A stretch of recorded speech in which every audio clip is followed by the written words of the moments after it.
খালেদা জিয়ার গায়বানা জানাজা নামাজ পড়া ছাড়া তারেক রহমানের উপায় নাই। তারা মনে করে পুরো বিশ্বটা ডেভিল ইউনূস আর এই তারেক এরা মনে করে পুরো বিশ্বটাই মনে বাংলাদেশ, যা খুশি আমরা যা চাইবো তাই করা যাবে। ভাই এটা সম্ভব না। বিদেশের মাটিতে মৃত ব্যক্তির চিকিৎসা হয় না, রোগীর চিকিৎসা হয়। বিদেশে যেতে হলে আপনার ফিঙ্গার লাগে, চোখের মনির রেটিনা লাগে, মৃত ব্যক্তি সেটা কিভাবে দিবে? এটা তো সম্ভব না। সুতরাং কাতার অ্যাম্বুলেন্স সম্পর্কে, কাতার এয়ার অ্যাম্বুলেন্স সম্পর্কে কোনো ধারণা আছে? কারিগরি ত্রুটির কথা বলা হয়েছে। এই এক্সিকিউটিভ প্রতিষ্ঠানের সম্পর্কে কতটা ধারণা আছে? এই প্রতিষ্ঠানের 15টা আরো বিমান রয়েছে কাতার এয়ার অ্যাম্বুলেন্সে। একটা অ্যাম্বুলেন্সে কারিগরি ত্রুটি হতেই পারে, কিন্তু তার জন্য Z6AOS আরো 15টা বিমান রয়েছে এই প্রতিষ্ঠানের। তাহলে একটা নিয়ে আরেকটা দিবে? কিন্তু না। আবার বলা হচ্ছে কি তার টিম কাতার প্রতিষ্ঠান অন্য দেশ থেকে ভাড়া করে নিয়ে আসবে বিমান, তাকে সেটা পাঠাই দেবে। এখন তারা হলো চিকিৎসা যে গঠন করছে টিম, তারা যখন নির্দেশনা দিবে, কারণ চলতে পারে না, আছে বিমানে যাবে, মানে সেইভাবে যাওয়ার মতো অবস্থায় সে আসে কিনা। আরে বাবা, যে মুমূর্ষ অবস্থায়, তাকে তো মেডিকেলি ডেড ঘোষণা করা হয়েছেন আপনারা, সে মুমূর্ষ অবস্থায় পড়ে আছে, এয়ার অ্যাম্বুলেন্সে করে নেবেন। সে ওখানে এয়ার অ্যাম্বুলেন্সে আছে নাকি হাসপাতালের বেডে শুয়েছে, এটা তো বোঝার কথাই না। সুতরাং এইসব গাল গল্প, এগুলো জনগণকে কি সবাই আপনাদের মতো ভোদাই মনে করেন নাকি, যে আপনারা যেটা বলবেন ওইটাই জনগণ বুঝে নেবে? কিভাবে একজন মুমূর্ষ, আজকে জনগণের কাছে একটা আফসোস যে তার জন্মদিনের মতো করে তার মৃত্যু সঠিক ডেটটাই দেশের জনগণ জানতে পারলো না।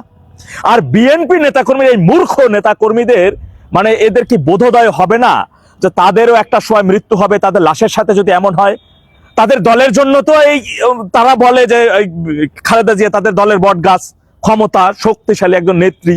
তো তাদের দলের নেত্রীকে এভাবে হত্যা করে, কৌশলে তাকে হত্যা করে, এভাবে যে তার লাশ নিজে রাজনীতি করতেছে, তার ছেলে কুলাঙ্গার ছেলে তারেক রহমানকে কুলাঙ্গার বললে আবার অনেকের গা জ্বলে।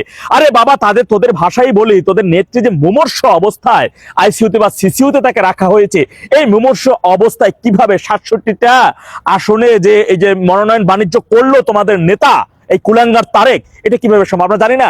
প্রতিটা মনোনয়নের সর্বনিম্ন 30 কোটি থেকে 100 কোটি টাকা সে মনোনয়ন বাণিজ্য করতেছে। এমন সময় কেন তাদেরকে ঘোষণা করতে হবে? এমন তো না যে নির্বাচনের তফসিল ঘোষণা হয়ে গেছে এখনই সেটা করতে হবে, 2-5টা দিন পরে করা যেত না? তো এখনই কেন তাড়াহুড়ো করে করতে হবে? একবার কি বুঝতে পারতেছো না যে তোমাদের নেত্রী আজকে 8 দিন হয় মারা গেছে, গত 28শে নভেম্বর রাত 11:30টার দিকে মারা গেছে। এখন এই 8 দিন হয় তাকে মৃত অবস্থায় এই নাটকগুলো মঞ্চায়িত করা হচ্ছে, আর কিছুই না।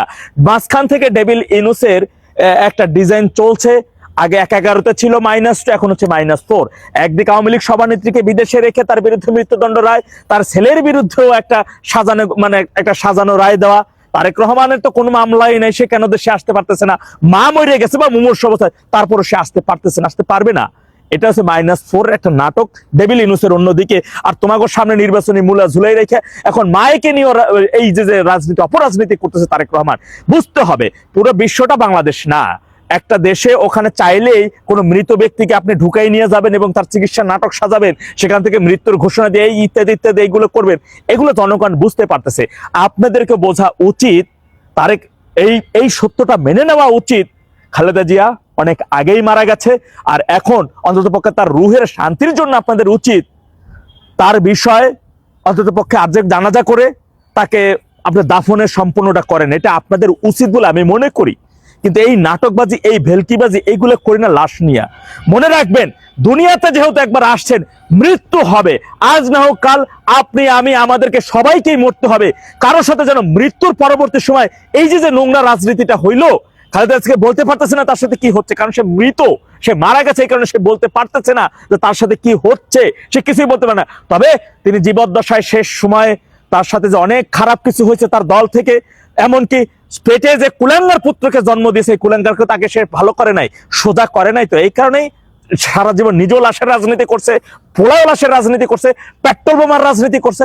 এই কারণেই মৃত্যু পরবর্তী সময় আল্লাহ আসলে দুনিয়াতে বলেছেন যে আল্লাহ মানুষের সাথে ক্ষমতায় থাকাকালীন আমি যেটা করব, একটা সময় আমার শক্তি কোনো কিছু থাকবে না, আল্লাহ আমাকেও সেই জিনিসটা ফেরত পাবো। এটি তার উজ্জ্বল দৃষ্টান্ত। সুতরাং খালেদা জিয়ার থেকেও যারা রাজনীতি করতেছেন জাতীয় পর্যায়ে, তাদের সকলেরই শিক্ষা নেওয়া উচিত আগামী দিনের জন্য। আল্লাহ সবাইকে সঠিক বুঝদান করুন। ওয়া আখিরু দাওয়ানা আলহামদুলিল্লাহি রাব্বিল আলামিন। আসসালামু আলাইকুম ওয়া রাহমাতুল্লাহ।